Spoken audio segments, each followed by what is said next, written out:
Ya, kembali ke video selanjutnya dari kami. Materi selanjutnya kami akan menyampaikan tentang refugia ya.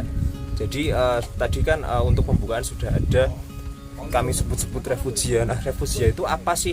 Nah, ini akan dijelaskan secara detailnya oleh Mas Rais. Monggo Mas Rais. Refugia ini sekarang sudah mulai banyak di akrab di telinga masyarakat apa itu refugia gitu. Jadi refugia itu adalah salah satu bentuk ya rekayasa ekosistem aslinya. Rekayasa ekosistem yang ada di pertanian kita. Biasanya itu pertanian kita itu kan pertanian yang mono ya. Misalnya padi-padi semua. Misalnya cabai-cabai semua. Misalnya bawang merah semua. Padahal zamannya simbah buyut kita atau simbah-simbah dulu kita itu namanya refugia itu aslinya secara tidak langsung sudah dilestarikan oleh simbah-simbah kita itu. Misalnya di pematang sawah itu dulu zaman simbah itu mesti ada tanaman, entah itu kecipir, entah itu timun, entah itu kacang panjang, itu ada ya. Karena apa? Karena pematang sawahnya itu masih sekilan tambah setengah, ini masih jembar. Sekarang pematang sawah itu tinggal segini, kecil. Buat jalan itu saya cuma Pragawati yang bisa jalan, gitu kan? Nah, susah kan ya? Iya. Mau nanam refugia gitu. Nah, padahal tanaman refugia ini itu salah satu tanaman yang sangat penting kalau menurut saya itu sangat penting untuk membantu atau menyokong si ekosistem tanaman kita. Sedangkan untuk refugia itu apa sih Mas yang bisa dikategorikan dia refugia? Itu apa? Ya, dia ada beberapa kriteria ya. Kriteria yang bisa dimasukkan ke refugia yang pertama itu adalah tanaman itu gampang untuk dibudidayakan. Yang kedua itu minim perawatan.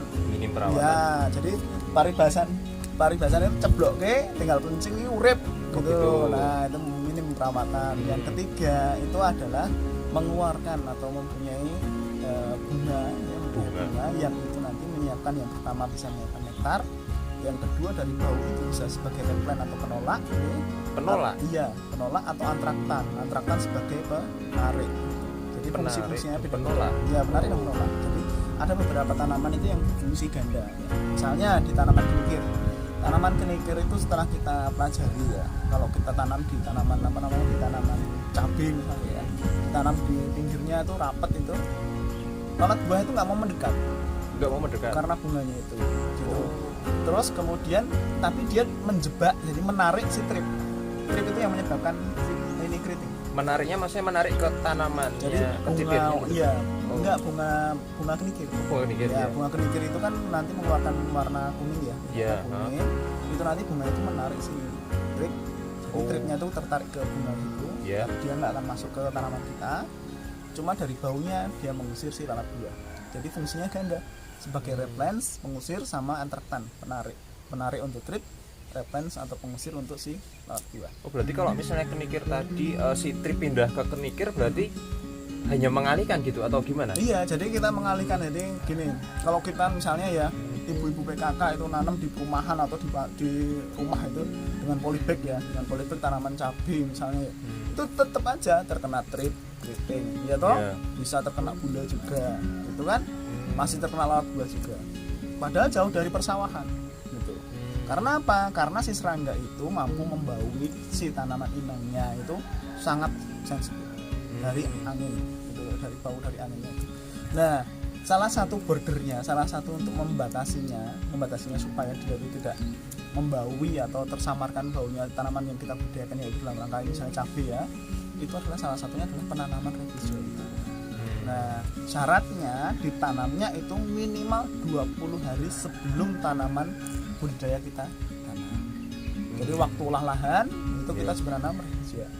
Jadi nanti dia berbunga dulu sebelum cabenya. Nah, itu nanti fungsinya keluar. Nah, ini biasanya yang salah itu kalau misalnya yang yang mau digunakan untuk replen atau sebagai antraktan, itu yang keliru adalah tanamnya bareng sama tanaman yang dibudidayakan, itu nanti fungsinya tidak akan maksimal. Jadi tanamnya adalah sebelum. Jadi sebelum tanaman di budidaya yang akan kita budidayakan ditanam, dia sudah tanam duluan. Jadi nanti dia mengeluarkan fungsinya tadi. Otomatis kalau misalnya dia duluan, otomatis kan berbunga duluan. Nah, begitu berbunga duluan, fungsinya keluar di situ. Nah, itu. Selain itu ya refugia itu adalah sebagai tempat singgah dari si musuh alami. Gitu. Jadi misalnya ya di tanaman kita, di pertanaman sawah itu belum ada tanaman, di situ ada refugia, otomatis si musuh alami juga sudah di situ. Yang ketiga, penyiap nektar, menyiapkan nektar ya, nektar dari apa namanya, dari si lebah ya, lebah-lebah. Jadi beberapa lebah itu bukan lebah madu saja. Kayak misalnya Trichogramma itu ya, itu Trichogramma itu kan parasitoid. Parasitoid yang nanti akan memarasiti si telur penggerek batang, sundep atau beluk di padi ya. Itu memarasiti itu. Jadi telurnya itu tidak akan menetas ulat penggerek, tapi dia menetas Trichogramma. Gitu. Nah, si Trichogramma setelah dewasa, dia nyari makannya adalah nektar. Madu. Dan madunya dari mana? Dari tanaman refugia. Jadi tanaman refugia itu tidak semata-mata bunga-bungaan yang kita tanam, misalnya bunga matahari, bunga kenikir, bunga serasi, enggak semata-mata itu. Bisa tanaman lainnya, misalnya jagung bisa. Jagung juga bisa. Rumput itu bisa. Rumput yang penting berbunga berarti. Nah, ya betul. Jadi rumput-rumput itu, rumput yang di pematang itu jangan dihabisi, jangan disemprot herbisida. Ya. Dengan catatan berbunga ya. Berbunga. Rumput itu cukup dipotong ya, cukup dipotong saja yang di pematang-pematang. Saya itu sedih kalau lihat pematang itu disemprot herbisida. Salahnya apa? Padahal kalau kita biak ya, kita singkapkan itu si rumput tadi, itu di bawahnya itu banyak sekali teman-temannya dari petani ya. Kayak misalnya tomcat yang nyop nongkono, kayak laba-laba yang nyop sini. Begitu rumputnya disemprot herbisida, selesai, nggak ada tempat bernaung lagi. Otomatis apa? Ya pergi toh musuh alaminya. Tapi itu yang di tanaman yang pasti ada bunganya ya itu. Ya, yang ada temennya petani itu tadi ya. Kebanyakan adalah yang berbunga gitu. Iya. Jadi kalau bisa itu kita budidayakan tadi. Gitu. Tanaman refugia itu juga tanaman yang selain tadi ya gampang untuk dibudidayakan, gampang hidup gitu, tidak rewel, itu juga bisa yang memberikan manfaat ekonomi. Juga bisa ya, kayak tadi kacang panjang. Kacang panjang misalnya kita tanam rapet di tanaman cabai gitu ya, rapet dipagari cabainya dengan kacang panjang, itu nanti si apis itu tidak mendekat ke cabainya. Apis itu yang membuat keriting ya, membuat keriting tanaman atau menyebabkan ada virus kerupuk yang sering di bawah kan? Ya, yang sering di bawah ini, yang bawah itu nanti dia akan hinggap di kacang panjangnya. Dia lebih suka kacang panjangnya. Gitu. Ya, nah nanti kalau misalnya kita mau mengendalikan, yang dikendalikan cukup di bordernya, di kacang panjangnya yang magri tadi. Tapi apisnya kan tidak menyerang ke cabai. Itu. Fungsi. Tapi misalkan nih petani, Mas, kalau misalnya harus nanamnya ini itu kan kadang petani itu ribet gitu. Kalau misalnya petani cuman menanam yang penting ada bunganya tapi beliau punya, itu bisa nggak? Bisa. Tadi itu salah satunya adalah melestarikan musuh alaminya dengan cara menanam bunga untuk menyediakan nektar. Yang penting bunga gitu ya. Bunga. Dan nanti kalau misalnya si petani itu pengen monggo. Kalau si petani itu pengen yang fungsi replen atau antraktan tadi ya, pengusir sama pemikat tadi, itu bisa nanti ditanamkan di border. Jadi refugia itu tidak semata-mata sebagai penyedia nektar atau tempat para si musuh alami, tapi dia juga sebagai tanaman, bisa tanaman pengusir atau tanaman penarik supaya tidak terganggu tanaman hijau. Gitu.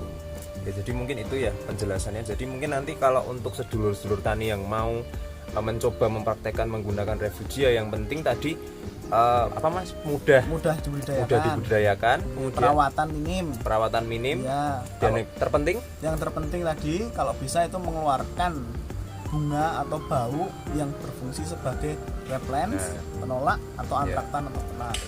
Jadi yang penting itu. Yang keempat juga penting. Ada lagi ya? Yang keempat penting.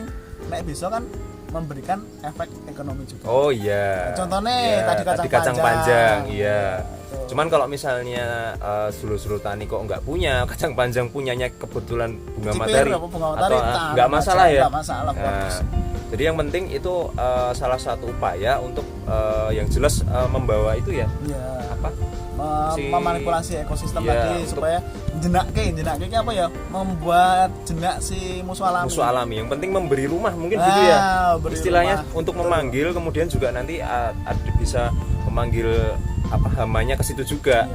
Nah, seperti itu. Jadi sangat banyak manfaatnya dari refugia. Jadi kalau misalnya sedulur-sedulur kok merasa sudah pakai kebetulan kimia kok banyak tapi kok nggak manjur-manjur, nah coba kemungkinan refugia ini bisa berhasil ya mas. Bisa dari awal. Tapi dari awal dengan catatan setelah waktu tanam itu sudah ready ya mas ya, bunganya sudah ready ya. Si tanaman sudah hidup duluan. Nah, si tanaman sudah hidup duluan. Jadi ketika tanaman mulai ditanam itu sudah ada pengalihnya ya. Ada refuginya sudah. Dan ekosistemnya juga sudah terbentuk berarti ya. Betul. Untuk si predator tadi ya. Ya. Cukup ya mas ya. Berarti mungkin itu tentang refugia. Terima kasih sudah menonton episode video ini. Kami akan lanjut ke materi selanjutnya. Jadi tunggu video dari kami selanjutnya. Terima kasih.